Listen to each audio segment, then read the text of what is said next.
Akala ng lahat na siya ay isang loner na nerd na palaging binubuli, pero sa huli, nagkaroon siya ng pagkakagandang mga girlfriend. Si Joro ay isang ordinaryong high schooler na namumuhay ng payak hanggang isang araw, biglang nagbago ang lahat nang ang student council president na si Cosmos ay niyaya siyang maging secretary niya.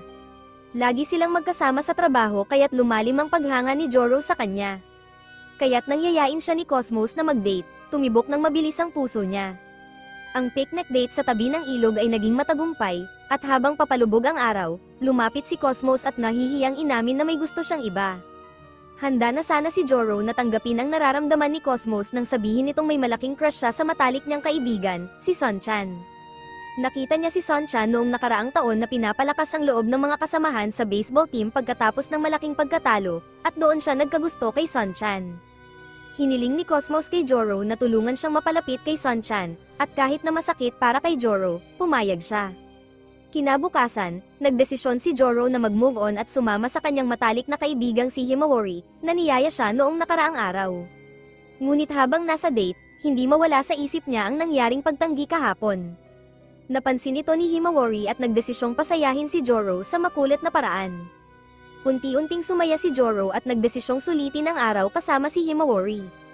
Pinasarap niya ang date nila sa pamamagitan ng pagbili ng mga mamahaling pagkain at regalo para kay Himawari.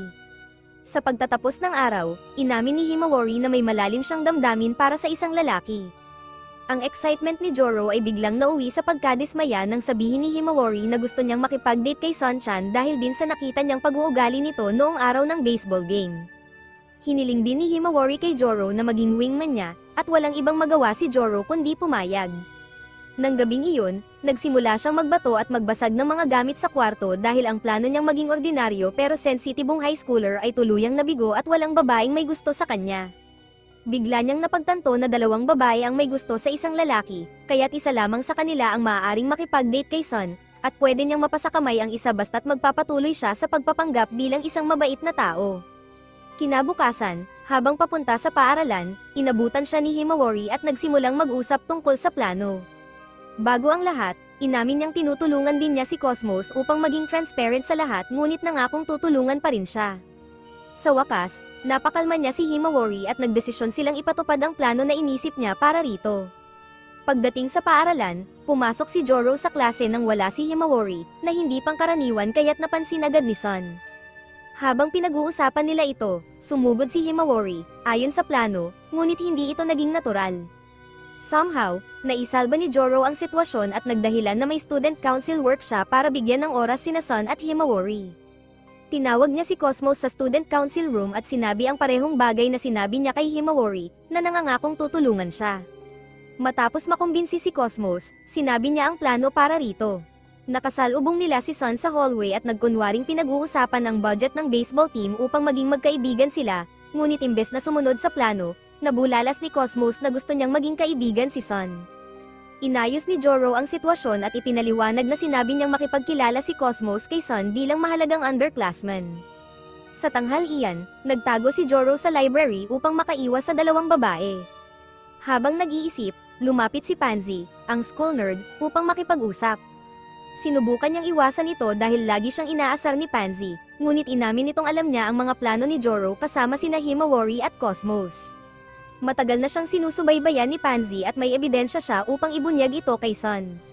Nang pumayag si Joro na mag-usap, sinabi ni Pansy na umorder siya ng parehong park bench kung saan nag-confess ang mga babae kay Joro at inamin na may gusto siyang tao. Nagdasal si Joro na si Son ang tinutukoy ni Pansy, ngunit nawalan siya ng pag-asa nang aminin ni Pansy na si Joro ang gusto niya.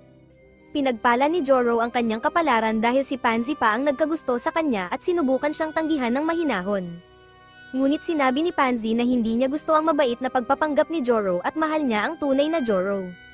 Matapos marinig ito, naging matapang si Joro at sinabi kay Pansy na hindi niya ito kailanman liligawan. Sinabi ni Pansy na hindi naman niya gustong makipag-date kundi gusto niyang pumunta si Joro sa library araw-araw tuwing tanghalian upang makipag-usap sa kanya. Napilitang pumayag si Joro dahil ayaw niyang mabunyag ang kanyang mga lihim. Kinabukasan, bumili si Himawari ng 2 tiket para sa sine at hiniling kay Joro na ibigay ito kay Son at itaguyod ang isang date. Lumapit si Joro kay Sun at sinabi na nakuha niya ang mga tiket mula sa isang kaibigan at hindi na niya kailangang panoorin muli ang palabas kaya dapat ay isama ni Sun si Himawari. Biglang sumali sa usapan si Himawari at pumayag, ngunit laking gulat nila nang ibigay ni Sun ang tiket kay Himawari at sinabi nitong mag-enjoy ito. Mabilis na nag-isip si Joro at pinaalalahanan si Sun kung gaano siya kabisi sa baseball at kailangan niya ng pahinga. Sa wakas, pumayag si Sun na sumama kay Himawari sa sine sa darating na Sabado. Kinagabihan, ipinakita ni Cosmos kay Joro ang homemade lunch na ginawa niya para kay Sun at hiniling na i-set up ni Joro ang isang senaryo kung saan magkasama silang kakain pagkatapos ng klase. Hiniling ni Joro kay Sun na tulungan siya sa mga student council files bilang dahilan upang dalhin siya sa council room kung saan naghihintay si Cosmos. Inalok ni Cosmos si Sun ng lunch sa rooftop sa kabila ng paparating na bagyo. Sumali si Joro at pinaalalahanan si Sun na makakatulong ito sa kanilang bagong pagkakaibigan. Dagdag pa ni Cosmos na nagdala siya ng sapat na pagkain para sa 2 tao, kabilang ang paboritong grilled pork dish ni Sun. Sa kanilang gulat, inimbitahan din ni Sun si Joro, ngunit mabilis na nagdahilan si Joro na may plano na siyang makipagkita sa ibang babae at tumakbo palayo. Pumunta si Joro sa library at naglabas ng sama ng loob kay Pansy tungkol sa kung gaano ka-ers ang 2 babae. Habang binibigyan siya ni Pansy ng mga cookies na ginawa para sa kanya, tinanong niya kung ano ang mangyayari sa mga plano ni Joro kung may gusto ng ibang babae si Sun. Hindi man lang naisip ni Joro ang posibilidad na iyon at bigla siyang nataranta. Ngunit humiling si Pansy ng gantimpala para sa pagtulong sa kanya. Nang tanungin ni Joro kung ano ang gusto niya, iminungkahi ni Pansy na siya ang mga siwa sa inspection ng library ngayong taon. Labag man sa kalooban, pumayag si Joro. Kinagabihan, nagdesisyon si Joro na alamin kung may gusto nga ba si Sun sa ibang babae. Nagpunta siya sa basketball practice ni Sun at diretsahang tinanong ito. Namula si Sun at sinabing hindi siya komportableng pag-usapan ito sa publiko kaya't dinala niya si Joro sa courtyard. Sa bench na nagdudulot ng PTSD kay Joro, inamin ni Sun na gusto niya si Pansy. Noong natalo sila sa baseball game 1 taon na ang nakalipas, nakita niya si Pansy habang umiiyak siya, at pinakalma at pinasigla siya nito. Simula noon, lubos siyang humanga kay Pansy dahil iyon ang unang beses na naging bukas siya sa isang tao. Humiling si Sun kay Joro na maging wingman niya, ngunit alam ni Joro na delikado siya kung papayag siya at pupunta laban sa 2 babae. Kaya tinanggihan niya si Sun, at sinabing hindi niya kilala si Pansy ng lubos kaya't hindi niya siya matutulungan. Pagkatapos ay nagtanong si Sun ng payo tungkol sa baseball, at pinasigla siya ni Joro na magtiwala sa kanyang mga kasamahan. Habang pabalik sa paaralan, nag-isip si Joro tungkol sa kanyang mga pagpipilian.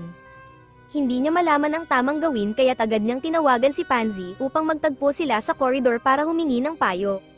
Diretsahan niyang tinanong si Pansy kung ano ang nararamdaman niya kay Sun, na ikinagulat ni Pansy.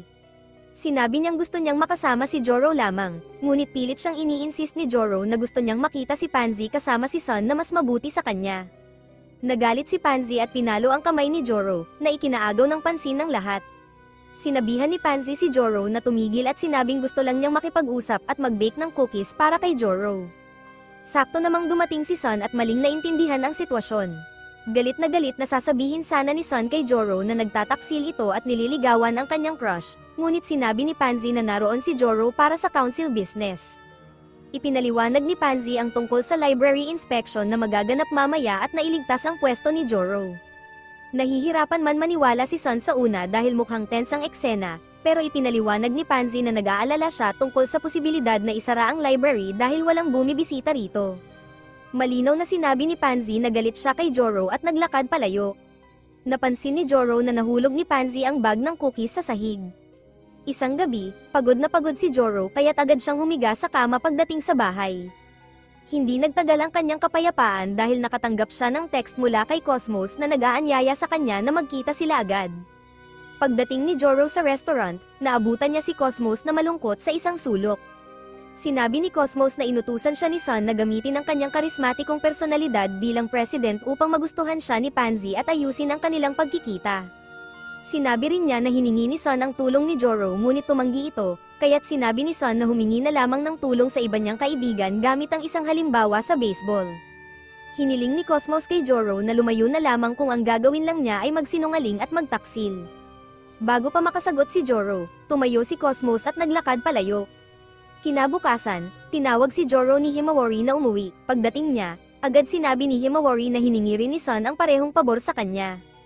Sinubukan mag-sorry ni Joro dahil hindi niya nasabi ang totoong nararamdaman ni Sun ngunit nauwi pa rin sa pag-iyak si Himawari. Sinabi rin ni Himawari na sinabi ni Sun na pinayuhan siya ni Joro na umasa sa kanyang mga kaibigan upang magustuhan ni Pansy, gamit ang isang metaphor sa baseball. Sinubukan ni Joro ipagtanggol ang sarili sa pagsasabi ng totoo na wala siyang ideya na iba ang dating ng kanyang payo, ngunit binigyan siya ni Himawari ng suntok sa panga at napaupo siya. Bago lumakad palayo, sinabi ni Himawari na lumayo na lang siya at huwag nang mag-abala pang tumulong. Kinabukasan, habang naglalakad si Joro papunta sa paaralan, naramdaman niya ang lungkot na dulot ng pagkawala ni Cosmos at Himawari. Habang malalim sa pag-iisip, biglang lumapit si Sun at sinabing nandyan siya para makinig kung nais ni Joro maglabas ng sama ng loob. Pagkaalis ni Sun, nakatanggap si Joro ng text mula kay Pansy na pinapatawag siya sa library. Pagdating niya doon, inamin ni Pansy na alam niya ang lahat ng nangyari kay Sun at sa dalawang babae, na lalong ikinagalit ni Joro. Nawalan siya ng kontrol at handa nang mag-away kay Pansy nang biglang pumasok sina Cosmos, Sun, at Himawari. Pagkakita ni Sun kay Joro kasama si Pansy, agad itong nagalit at inakusahan si Joro ng pagsisinungaling. Sinabi ni Himawari at Cosmos na niloko rin sila ni Joro. Sa gitna ng pag-atake sa kanya, nawalan ng kontrol si Joro at ipinakita ang tunay niyang sarili. Sinabi niyang pumunta sila sa impyerno dahil hindi valid ang galit nila. Sinabi niyang ginamit lang siya ng mga babae bilang tol na nagpasimangot sa kanila. Sa kanyang isipan, naisip ni Joro na ang kailangan na lang niyang ayusin ay si Sun. Biglang sumingit si Pansy at tinanong kung bakit niya hinihikayat si Pansy na makipagkita kay Sun kung talagang tumutulong siya kina Himawari at Cosmos. Tahimik si Joro, kaya't lalo pang pinasiklab ni Pansy ang sitwasyon sa pagsasabi sa lahat na sinabi ni Joro na balak niyang agawin ang babae na tatanggihan ni Sun. Nang magsimulang magprotesta si Joro, hiniling ni Sun na mag-sorry siya sa mga babae at sinuntok siya ng malakas sa mukha na nagpatamba sa kanya sa isang shelf. Pinulot siya ni Sun at binalaan na lumayo na sa mga babae. Habang dinadala siya palabas ng silid, inamin ni Sun na gusto sana niyang maging best friend si Joro, ngunit pagkatapos ng lahat ng ito, ayaw na niyang makisama pa sa kanya. Bago maisara ang pinto, bumulong si Pansy kay Joro na magtiwala siya sa kanya. Sa mga sumunod na araw, naririnig ni Joro ang mga chismis sa paaralan tungkol sa kanyang pagtataksil sa mga kaibigan. May isang babae sa library noong araw ng away na hindi napansin at siya ang nagkalat ng chismis. Pati si Cosmos ay tinanggal siya sa student council, na lalo pang nagpalala ng kanyang kalungkutan at depresyon. Habang naghahanda para sa susunod na klase, nakatanggap siya ng text mula kay Pansy na pinapatawag siya sa library para sa tanghalian dahil gusto niyang ipahayag ang tunay niyang nararamdaman. Gusto na lang ni Joro mapag-isa at lalo na hindi makipag-usap kay Pansy matapos ang kanyang pagtataksil, ngunit nagbanta si Pansy na may masamang mangyayari kung hindi siya pupunta. Pagpasok ni Joro sa library, agad niyang gustong pantuhan ang pakay ngunit hiniling ni Pansy na kunin muna ang isang libro mula sa shelf. Habang naghahanap siya, nagulat siya nang biglang pumasok si Sun sa library at umupo sa harap ni Pansy. Nagkubli si Joro sa likod ng mga shelves at napilitang makinig sa kanilang usapan. Sinimulang pag-alitan ni Pansy si Sun dahil palagi itong naglalagi sa library tuwing tanghalian imbes na makipagkaibigan, ngunit pinutol siya ni Sun at inimbitahang manood ng kanyang practice. Hindi ito pinansin ni Pansy at bigla na lang tinanong si Sun kung bakit niya niloko at inilagay sa alanganin si Joro. Tumanggi si Sun na alam niya ang sinasabi ni Pansy, ngunit ipinahayag ni Pansy na natukoy na niya ang plano ni Sun. Alam na ni Sun ang nararamdaman ni Himawari at Cosmos para sa kanya dahil halatang halata ito, ngunit binaliwala niya ito upang ilagay sa alanganin si Joro sa pagtulong sa kanila. Gusto ni Sun na magkaroon ng alitan sa pagitan ni Joro at ng mga babae kapag nabigo silang makuha ang kanyang atensyon. Nang tumanggi si Joro na tulungan siya sa kanyang buhay pag-ibig, agad siyang lumipat sa mode ng paghihiganti at humingi ng tulong kina Cosmos at Himawari habang sinasabi na alam ito ni Joro para sirain siya. Ang nail in the coffin ay ang tanghalian na pagharap na pinilit niyang mangyari.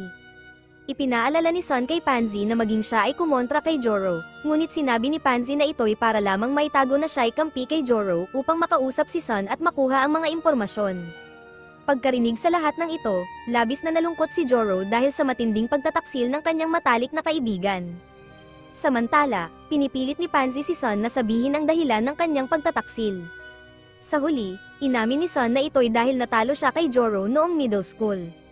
May isang babae na humingi ng tulong sa kanya upang ipakilala si Joro kahit siya mismo ang may gusto rito. Ginawa niya ang lahat para magustuhan siya ng babae, ngunit nahulog ang loob nito kay Joro na hindi man lang nagbigay pansin sa kanya. Sinubukan niyang sabihin ang mga negatibong bagay tungkol kay Joro ngunit hindi ito nakaapekto sa damdamin ng babae. Pagkatapos magpakalma, tinanong ni Sun si Pansy kung gusto niya si Joro, at nang kumpirmahin ito ni Pansy, tinanggap na lamang ni Sun na muli siyang natalo sa kanyang matalik na kaibigan. Sinabi ni Sun na ito ang perpektong pagkakataon niya para mag-higanti dahil ginagawa ni Joro ang eksaktong ginawa niya noong middle school. Ikinwento ni Sun kung paano niya alam na kaya niyang manipulahin ang mga babae dahil sobrang in love sila sa kanya. Nang tanungin ni Sun kung bakit gusto ni Pansy si Joro sa kabila ng kanyang mga kahinaan, ipinakita ni Pansy na mabait talaga si Joro. Kahit na pumayag si Joro na tulungan ang mga babae, ang kanyang pangunahing layunin ay mapasaya si Sun, kaya't sinubukan niyang hikayatin si Pansy na makipagkita kay Sun. Ang pagtataksil ni Sun sa kabila nito ang dahilan kung bakit hindi kailanman mamahalin ni Pansy si Sun. Nang tanungin ni Sun kung bakit ganoon na lang ang pag-aalaga ni Pansy kay Joro, inilahad ni Pansy na nagsimula ang kwento nila sa baseball tournament noong nakaraang taon. Bago pa man sila nagkita ni Sun, nakita niya si Joro na naghihintay sa kanya malapit sa exit ng napakatagal, nakatayo sa ilalim ng mainit na araw dala ang paboritong pagkain ni Sun, sa kabila ng pangungutya ng lahat sa kanya. Si Joro ay walang halong inggit o pagkamakasarili para sa kapakanan ni Sun, kahit pa ito'y nangangahulugang kailangan niyang bitawan ang sarili niyang mga pangarap. Ang kabaitang ito ni Joro ang minahal ni Pansy sa kanya. Naiinis si Sun at pinaalala kay Pansy na walang tao sa library tuwing tanghalian, kaya't banta niya na maaari niyang gawin ang anumang gusto niya kay Pansy at walang makakapansin. Hindi natinag si Pansy at hinamon siya na ituloy ang banta. Nagulat si Sun na hindi siya nagtatangkang tumakas, at sinabi ni Pansy na hindi na kailangan tumakas dahil sigurado siyang poprotektahan siya ni Joro. Kinuha ni Joro ang pagkakataon at lumabas mula sa kanyang taguan, naglakad papunta kay Sun na nagulat sa kanyang presensya. Sumang-ayon si Joro sa naunang komento ni Sun na tanga sina Himawari at Cosmos dahil ginagamit nila si Joro at iniiwan siya sa pinakamaliit na abala. Nervyosong tumawa si Sun ngunit hinawakan ni Joro ang balikat ni Sun at binalaan na huwag tawanan ang nararamdaman ng mga babae. Hinawakan niya ang kwelyo ni Sun at sinabi na maraming sakripisyo ang ginawa ng mga babae para sa kanya. Itinaas niya si Sun mula sa lupa at binalaan na huwag gamitin ang mga babaeng nagmamahal sa kanya bago siya ibinaba. Pinalaya niya si Sun matapos mangako na magsosorry ito at hindi nasasaktan ang mga babae. Pagkaalis ni Sun, humingi ng paumanhin si Pansy kay Joro dahil hindi siya pumabor sa kanya noong nakaraan at lumapit upang halikan siya. Ngunit naglakad na lamang si Joro palayo, sinasabing ayaw niya kay Pansy at ngayong ayos na ang sitwasyon kay Sun, wala na siyang dahilan para pumunta sa library. Papalabas na siya ng library nang sinabi ni Pansy na mamimiss siya nito. Huminto siya sandali ngunit nagpatuloy na rin sa paglakad. Kinabukasan, nakasalubong ni Joro si Cosmos malapit sa lockers. Mahina itong humingi ng paumanhin bago tumakbo palayo. Binuksan ni Joro ang kanyang locker at nagulat na walang sinira ang mga bully sa kanyang gamit sa unang pagkakataon matapos ang gulo kay Sun. Pumasok siya sa klase at nakita si Himawari na pinoprotektahan ang kanyang gamit mula sa mga bully, na labis niyang ikinagulat. Pagkatapos ng huling klase, lumuhad si Sun at inamin ang lahat ng kanyang ginawa. Agad na pumunta si Joro sa library upang sabihin kay Pansy ang lahat ng nangyari. Pagkatapos siyang asarin ni Pansy, tinanong nito kung alam ba ni Joro ang tunay na dahilan kung bakit gusto siya ni Sun. Nang sabihin ni Joro ang tungkol sa insidente sa baseball game, sinabi ni Pansy na nagsisinungaling si Sun. Nagbigay lang siya ng pangalan kay Sun dahil tinanong siya nito. Nang tanungin ni Joro kung bakit siya gusto ni Sun, tinanggal ni Pansy ang kanyang salamin at inayos ang kanyang buhok, ipinakita ang kanyang tunay na kagandahan. Napagtanto ni Joro na ang anghel na nakita niya noong araw ng laro ay si Pansy. Muli siyang tinanong ni Pansy kung plano pa rin niyang layuan ang library, ngunit sa pagkakataong ito, pumayag si Joro na patuloy na dumalaw. Labis itong ikinatuwa ni Pansy kaya't agad niyang hinalikan si Joro sa pisngi.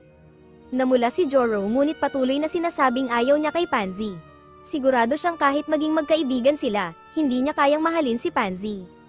Ilang araw makalipas, sa tanghalian, sinubukan ni Pansy pakainin si Joro ng mga bagong lutong matatamis na dala niya, ngunit nairita si Joro at pinigilan siya.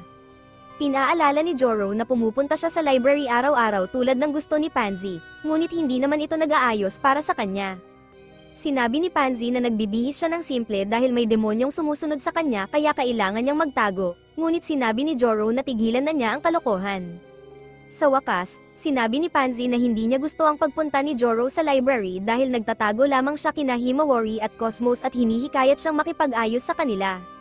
Naghanda na si Joro umalis ngunit pinigilan siya ni Pansy at sinabing kung tapat niyang ipapahayag ang nararamdaman niya, maiintindihan ng mga babae. Wala siyang mawawala dahil nasa pinakamasamang sitwasyon na sila. Sa wakas, nakumbinsi siya ni Pansy at naghanda siyang harapin ang problema sa pamamagitan ng pagkain ng isang cupcake ni Pansy. Kinalap niya ang kanyang lakas ng loob at pumasok sa classroom ngunit agad siyang pinigilan ni Hina, ang ace reporter ng school newspaper. Pagpasok ni Joro sa silid-aralan, nahinto siya ni Hina na nagsasagawa ng survey tungkol sa flower festival. Natatawa siya dahil alam niyang walang interes ang mga estudyante dito. Ipinaalala ni Hina ang popular na flower dance kung saan isang lalaki ang sumasayaw kasama ang tatlong babae. Sinasabing ang napiling lalaki ay nagtatapos na ikinakasal sa isa sa tatlong babae. Habang nagbibigay ng opinyon si Joro tungkol sa mga estudyanteng posibleng mapili, napansin niyang nahihirapan si Himawari sa kanyang mid-semester prep. Naghahanap ito ng tulong, ngunit bago pa makapagdesisyon si Joro, si Hina na ang tumulong. Nagdesisyon si Joro na hindi susuko at nilapitan pa rin si Himawari upang mag-alok ng tulong. Sinabi niya kay Hina na siya ang tutulong kay Himawari, ngunit naging awkward si Himawari at tumakbo palabas ng silid-aralan. Habang hinahabol ni Joro si Himawari pababa ng hagdan, nadulas ito at bumagsak. Sinubukan ni Joro na tulungan siya, ngunit pinakiusapan siya ni Himawari na lumayo. Sa kabila nito, hinawakan ni Joro ang kamay ni Himawari at sinabing hindi niya ito itinuturing na pasaway. Nagkaroon sila ng alitan kung sino ang unang hihingi ng tawad, ngunit kalaunan ay nagkalma sila at nagkasundong maging magkaibigan muli. Nag-alok si Joro na mag-aral silang magkasama, ngunit sinabi niyang kailangan niya ang tulong ni Himawari sa isang bagay muna. Tinawag ni Himawari si Son sa rooftop ayon sa hiling ni Joro, at binigyan niya si Son ng isang letter of challenge. Habang naghahanda si Son para sa mga pisikal na hamon tulad ng baseball, sinabi ni Joro na ang hamon ay tungkol sa pag-aaral. Sinabi ni Joro na kung makakapasa si Son sa susunod na midterm exams, siya ang mananalo, ngunit kung mabibigo siya, si Joro ang mananalo. Ayon sa plano, iminungkahi ni Himawari na mag-aral silang tatlo upang matulungan si Son sa kanyang pagsusulit.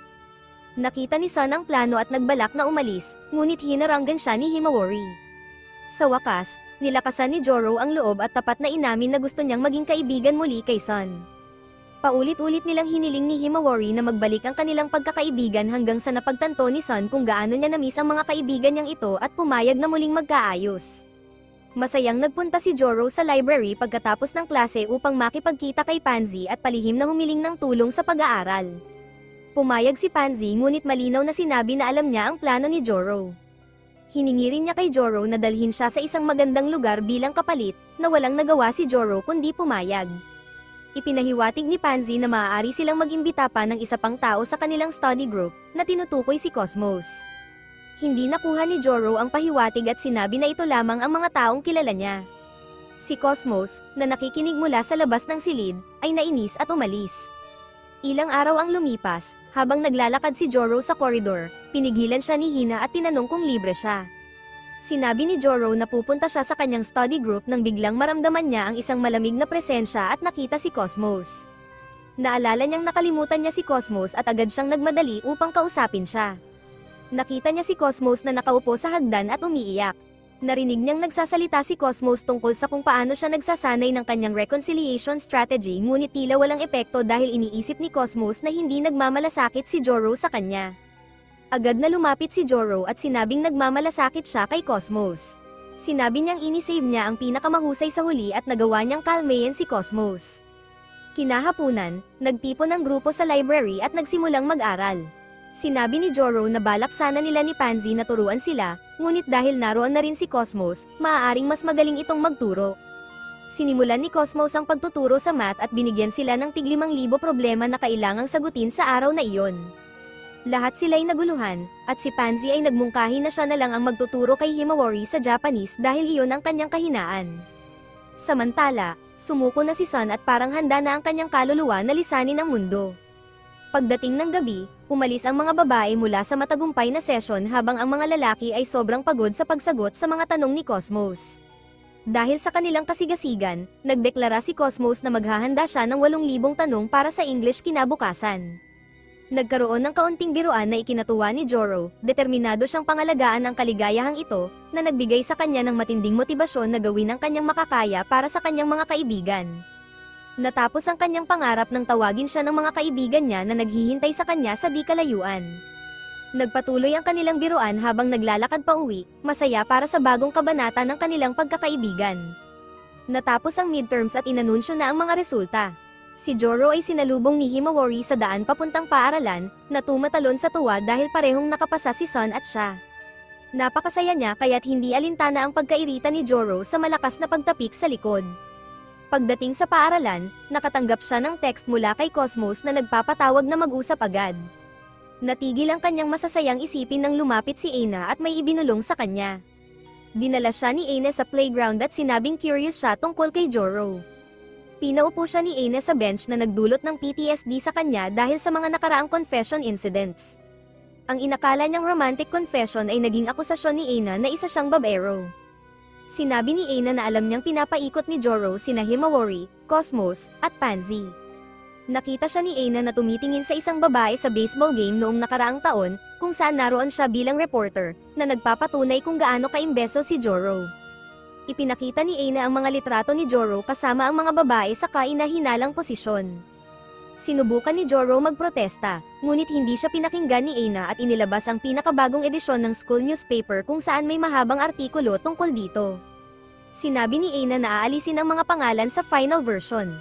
Idinagdag ni Aina na bilang reporter, laban siya sa pagbibigay ng maling impormasyon, kaya't babantayan niya si Joro hanggang sa Flower Festival.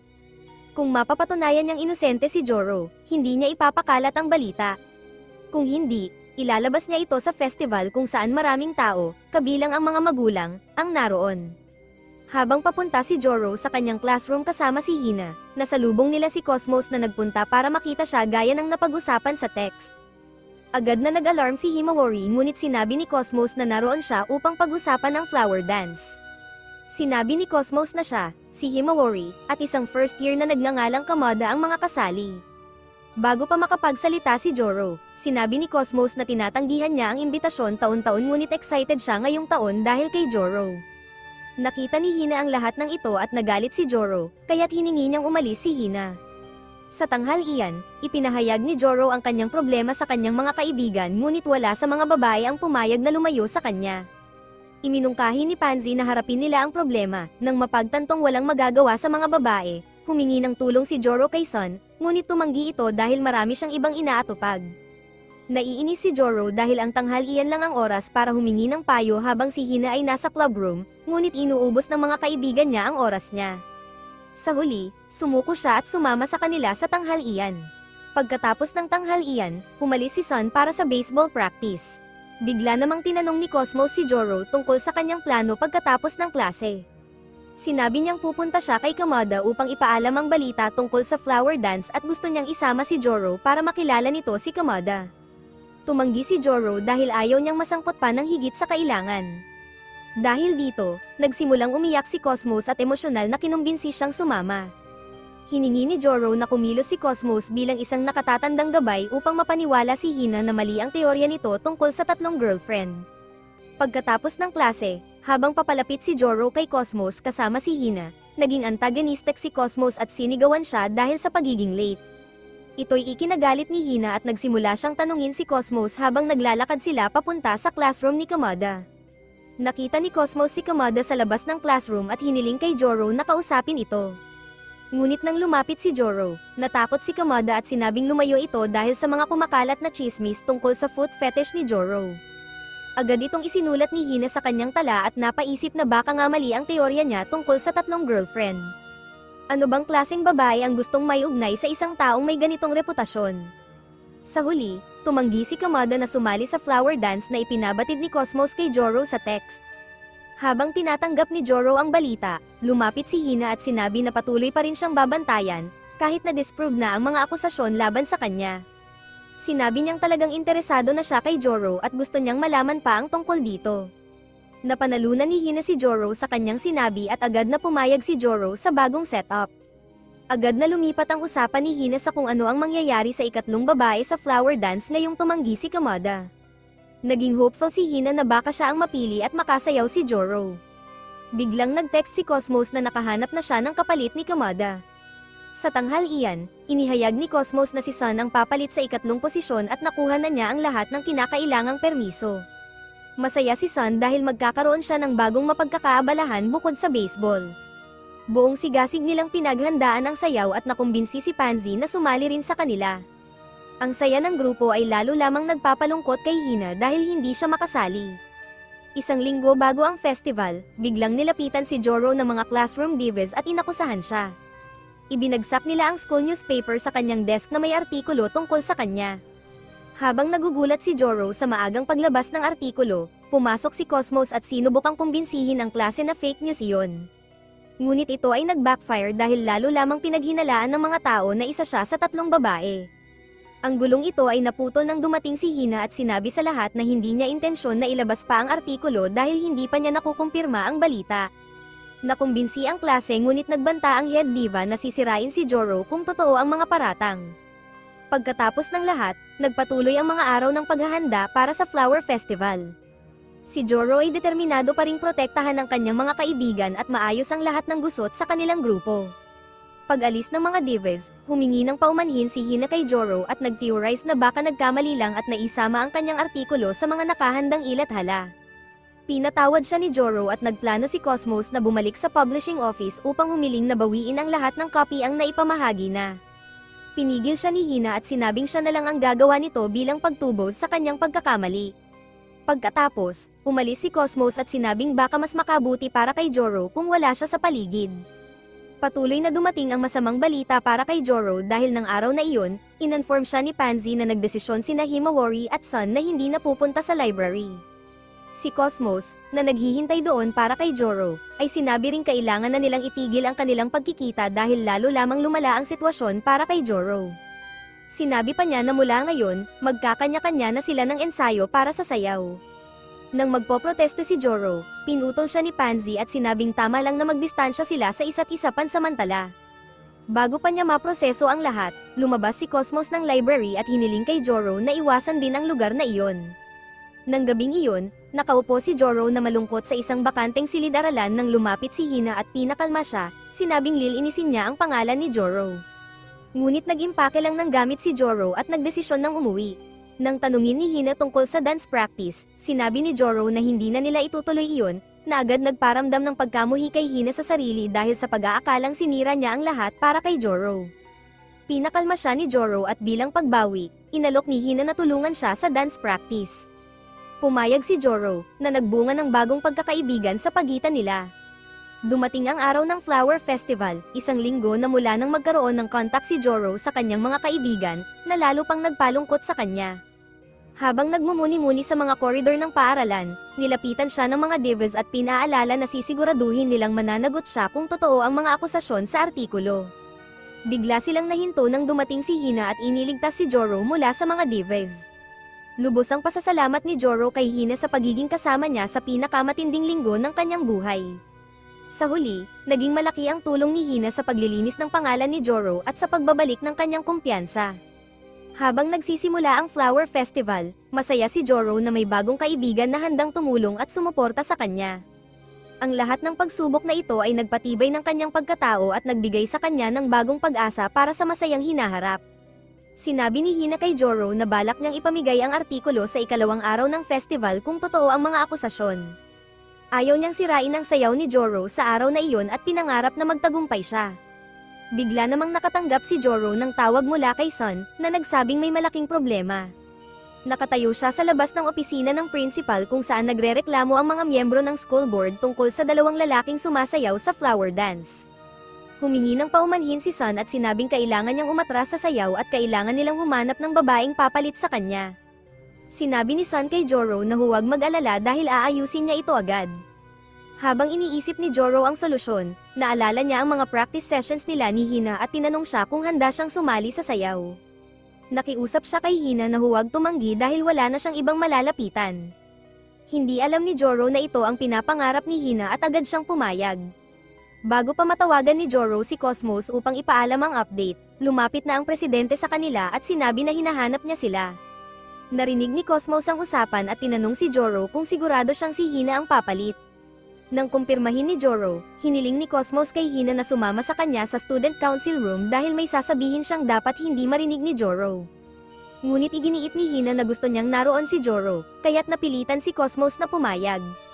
Pagdating sa silid, laking gulat ng lahat nang ideklara ni Cosmos na tinatanggihan niya ang paglahok ni Hina sa sayaw. Ipinaalala niya kay Hina na dapat niyang unahin ang pagbuo ng pahayagan para bawiin ang mga akusasyon laban kay Joro at ipamahagi ito bago magpatuloy sa kanyang paliwanag. Muling tinanong ni Cosmos si Hina kung sigurado siyang gusto niyang naroon si Joro. Nang hindi magbago ang isip ni Hina, nagpatuloy si Cosmos na hindi natitinag sa mga banta ni Hina na ilalathala ang insidente sa pahayagan.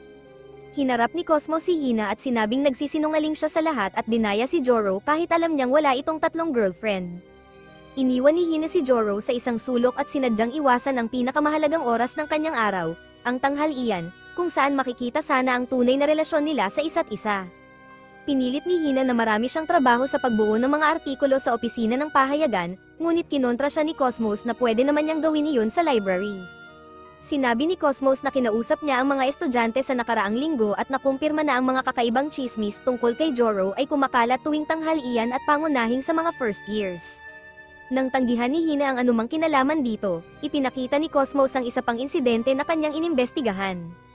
Kinumpirma niyang hindi si Hina ang responsable sa pag-imprenta noong araw ng pag-leak ng artikulo, ngunit sigurado siyang ginalaw ni Hina ang mga artikulo pagkatapos ng klase noong nakaraang araw. Ipinakita ni Cosmos ang tunay na key sheet ng newspaper room na may pangalan ni Hina noong ipinamigay ang artikulo. Sinuspetiyahan na ni Cosmos si Hina kaya't agad siyang pumunta sa newspaper room upang kumuha ng kopya ng key checkout log. Pagkatapos, pumasok siya sa klase ni Joro at sinadyang binanggit ang newspaper room upang mapatunayan ang kanyang hinala. Nang agad sumugod si Hina upang akuin ang responsibilidad, naging malinaw ang salarin. Binalikan niya ang kasalukuyang key sheet bilang bahagi ng formal na investigasyon at nakita na pinalitan ito ni Hina, na nagpatunay ng kanyang kasalanan. Kinumpirma rin ng principal na si Hina ang nagbanggit ng isyu tungkol sa flower dance. Ibinunyag ni Cosmos na alam niya ang lahat tungkol sa intensyon ni Hina kay Joro. Gusto ni Hina na i-isolate si Joro upang siya lamang ang kasama nito, ngunit nang mapili si Joro para sa flower dance, nagkaroon siya ng bagong layunin na sumali sa sayaw. Nais ni Hina makipag-bonding kay Joro at balak na magpakasal sa kanya, ayon sa alamat. Sa wakas, umamin si Hina na wala ng ibang paraan at inamin niya na noong baseball game noong nakaraang taon, iniligtas siya ni Joro mula sa isang stray foul ball. Tinulak ni Joro ang bola bago ito tumama sa kanya, na nagpakita ng kanyang pagiging bayani at agad siyang nahulog ang loob kay Joro. Sa silid, ipinagpatuloy ni Hina ang pagsasabing siya lang ang nararapat kay Joro. Sinabi ni Joro sa kanyang mga kaibigan na iwanan siya at si Hina. Tinawag ni Cosmos si Hina sa kanyang toxic behavior at pinakalma siya sa pamamagitan ng isang lektura tungkol sa healthy relationships. Umamin si Hina ng kanyang pagmamahal kay Joro at nagmakaawa na maging magkasama sila, ngunit sinabi ni Joro na wala siyang nararamdaman para kay Hina. Sumigaw siya kay Hina, sinabing pinahirapan niya ang buhay ng lahat at hiningi na huwag na itong magpakita sa kanya muli. Nabigla si Hina ngunit agad siyang nagsorry kay Cosmos bago umalis upang ayusin ang pahayagan ayon sa hiling ni Cosmos. Pag-alis ni Hina, inamin ni Cosmos na alam niyang nagkunwari lang si Joro upang bigyan si Hina ng push at hindi talaga totoo ang kanyang sinabi. Nahuli sa akto, agad na binago ni Joro ang usapan at nagpahayag ng pag-aalala tungkol sa flower dance. Sa kalmang tugon ni Cosmos, sinabi niyang naayos na ang substitution ni Himawari, Sun, at Cosmos. Sakto namang pumasok si Pansy, na mukhang napakaganda, at lubos na napahanga si Joro. Sa sayaw, sina Himawari at Joro ang unang nagsayaw at inamin ni Himawari na wala na siyang crush. Sumunod si Cosmos na nagpakalma kay Joro, sinasabing walang nakakaalam ng sikreto ni Hina maliban sa kanilang tatlo. Panghuli, si Pansy na hindi nakilala ng buong paaralan dahil sa kanyang bagong hitsura. Bagamat nag-aalala si Cosmos sa dami ng bulong-bulungan sa audience, tumahimik ang lahat nang magsimula silang magsayaw dahil sa kanilang kagandahan. Nagpasalamat si Pansy kay Joro sa pagsisikap na ipakilala siya sa kanyang mga kaibigan. Nang tanungin siya ni Pansy kung bakit niya ginawa ang lahat ng iyon para sa kanya, inamin ni Joro na nagpapasalamat siya kay Pansy sa pagtulong sa kanya sa mga problema. Nang matapos ang kanilang sayaw, nagpalakpakan ang audience. Sa backstage, nagpasalamat si Pansy sa buong grupo sa kamanghamanghang karanasan at nagkasundo silang patuloy na magkikita kahit tapos na ang kanilang proyekto. Kinabukasan, nagising si Joro na masayang-masaya ang kanyang ina. Sinabi niyang hindi na niya gagawin ang baon ni Joro dahil inaasahan niyang kakain ito sa labas kasama ang mga kaibigan. Nagulat si Joro nang malaman na may kaibigan siyang nagsabi sa kanyang ina. Lumingon siya at nakita si Pansy na naghihintay sa sala, na ikinagulat niya. Sa almusal, tinanong ni Joro si Pansy kung bakit siya naroon. Sinabi ni Pansy na nagkataon lang silang nagkita ng kanyang ina habang siya'y nag-stalk araw-araw, at inanyayahan siya nito. Nang tanungin ni Joro ang kanyang ina tungkol dito, sinabi nitong nakita niya si Pansy na nagbabasa ng kanyang paboritong libro sa tindahan kaya't kinausap niya ito. Nakita rin niyang nakatayo si Pansy sa labas ng kanilang bahay kaya't inanyayahan niya itong pumasok. Sinabi ni Pansy na nakakuha siya ng mga tiket para sa water park at nagpasya silang umalis pagkatapos ng almusal. Dumating ang buong grupo sa pool at hindi mapigilan ni Joro ang kanyang kasiyahan sa lahat ng saya sa paligid. Pagkatapos ng araw ng paglalaro at karera sa pool, nagpasya silang kumuha ng mga inumin. Habang nakapila si Joro sa stalls, sinubukan niyang tandaan ang listahan ng mga order sa pamamagitan ng pagsasabi nito ng malakas. Narinig siya ng babaeng nasa unahan niya at nagalit nang makita siya. Nang makita niyang naguguluhan si Joro, agad siyang nahiyang at inamin na napagkamalan niya itong ibang tao. Ipinaliwanag niya na minsan siyang naging masama sa isang creepy na lalaki at mula noon ay sinusundan siya nito. Tinanong niya si Joro kung ano ang dapat gawin bukod sa paghingi ng tawad dito. Sinabi ni Joro na ang isang taos-pusong paghingi ng tawad ay sapat na. Ipinahayag ng babae na dahil naging masama ang mga tao sa lalaki dahil sa kanya, nararamdaman niyang responsibilidad niyang gawin ang higit pa sa paghingi ng tawad. Tinanong niya si Joro kung ano ang gagawin niya kung siya ang nasa lugar ng lalaki at nadismaya nang ang sagot ni Joro ay paghingi ng tawad lamang. Sinabi ni Joro na magsorry siya ng taos-puso dahil tiyak niyang tatanggapin ito ng lalaki, at kung hindi man sila magkasundo, wala siyang mawawala dahil nasa pinakamasamang sitwasyon na sila. Habang kinukuha ni Joro ang kanyang order at papunta na sa kanyang mga kaibigan, muling nilapitan siya ng babae at inalok siya ng inumin bilang pasasalamat bago umalis.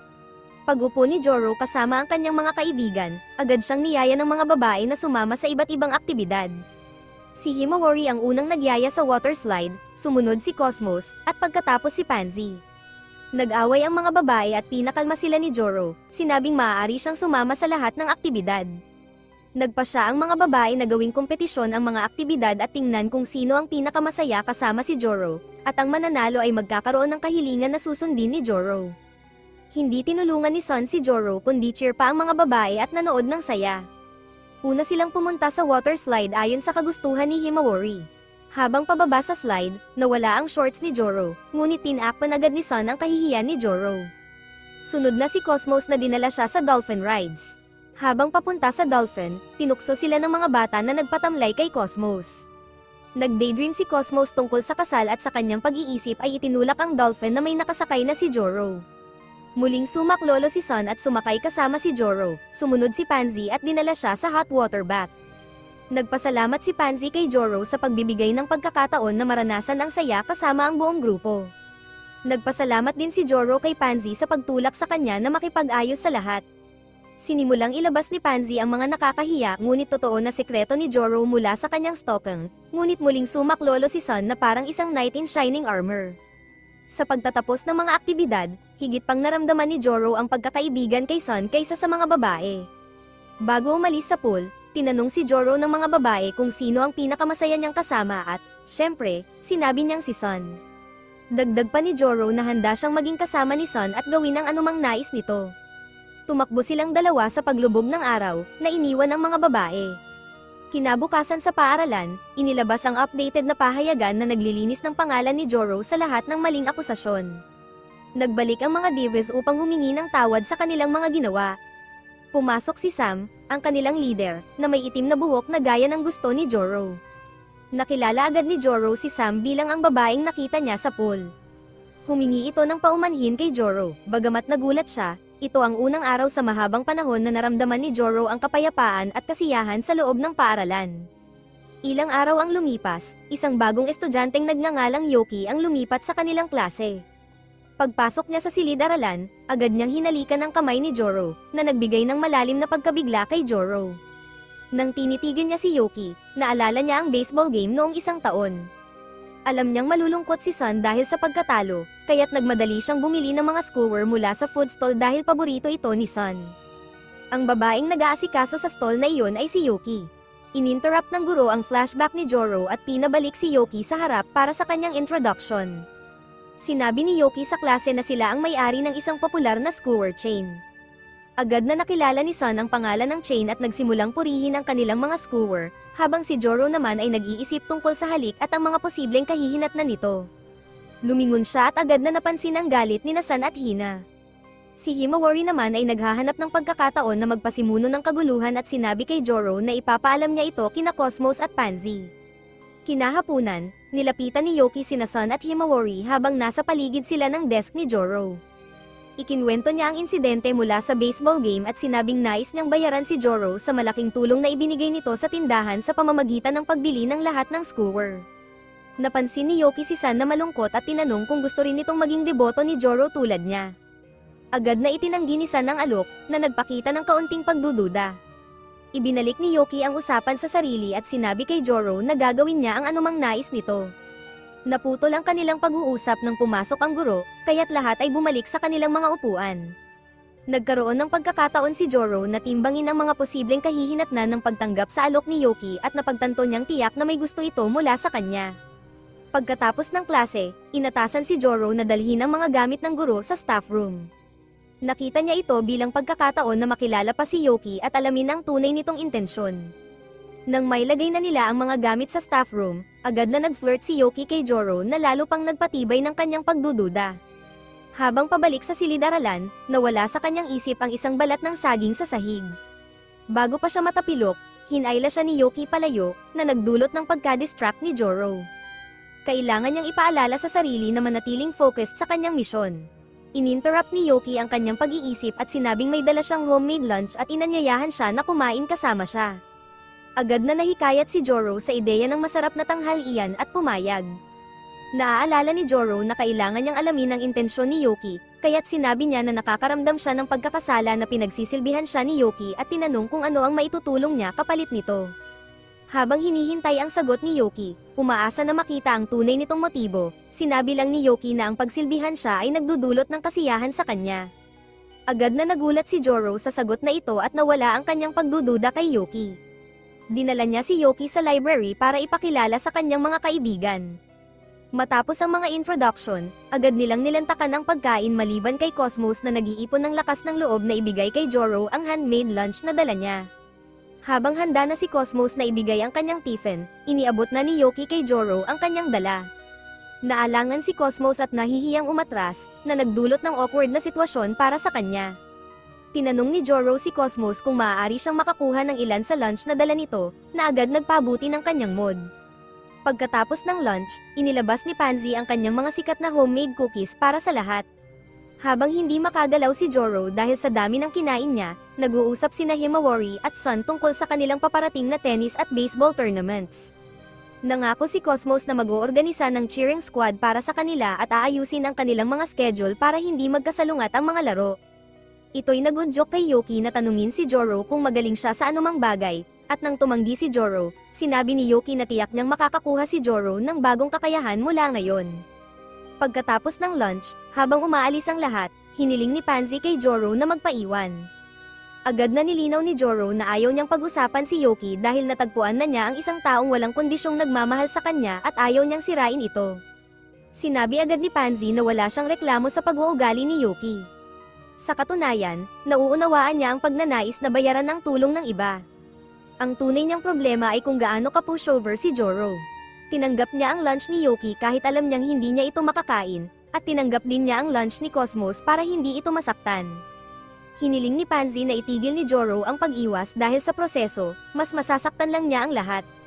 Pagkatapos ay binago ni Pansy ang paksa at inabot kay Joro ang isang libro, sinabing ito ang paborito niyang libro at gusto niyang magkaroon sila ng higit pang mga paksa na pag-uusapan. Nang binalaan ni Joro si Pansy na mabagal siyang magbasa, sinabi ni Pansy na okay lang iyon at hiniling lang niyang ipaalam sa kanya kapag tapos na ito dahil gusto niyang malaman ang opinyon ni Joro tungkol dito.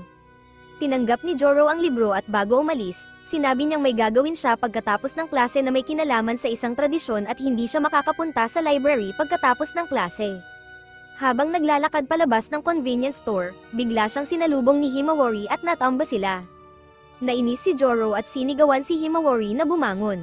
Pagdating sa bahay, napansin ni Joro na bukas ang kanyang bag at nang suriin niya, natakot siya nang hindi niya makita ang libro ni Pansy. Tumakbo siya pabalik sa lugar kung saan siya natamba at nagsimulang maghanap. Dalawang babae, sina Cherry at Suki, na nakita siya kanina, ay lumapit sa kanya at tinanong kung ano ang problema.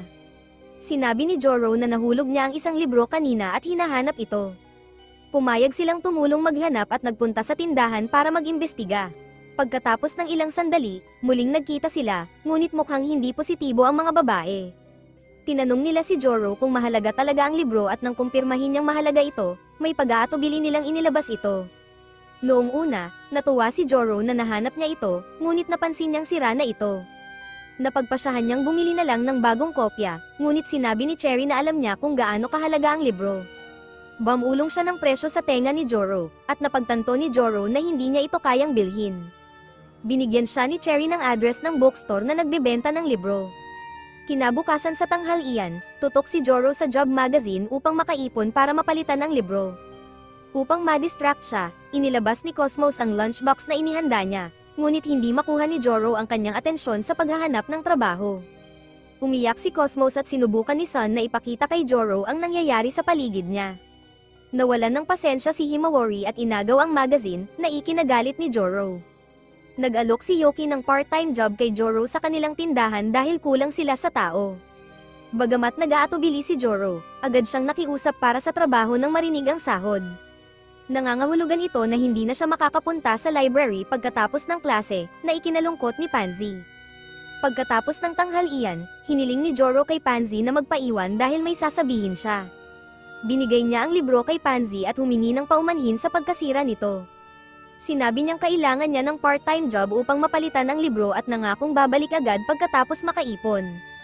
Sinabi ni Pansy na hindi niya kailangan ng bagong kopya, ngunit kung nais talagang bumawi ni Joro, gusto niyang pumunta si Joro sa library pagkatapos ng klase imbes na magtrabaho, ngunit iginiit ni Joro na kailangan niyang magtrabaho. Sa huli, nagpatuloy si Joro sa kanyang desisyon. Kinahapunan, nagpunta siya sa tindahan ni Yoki at sinuot ang kanyang bagong uniforme, handa na sa bagong adventure na ito upang matiyak na mapapangalagaan niya ang lahat ng mahal niya.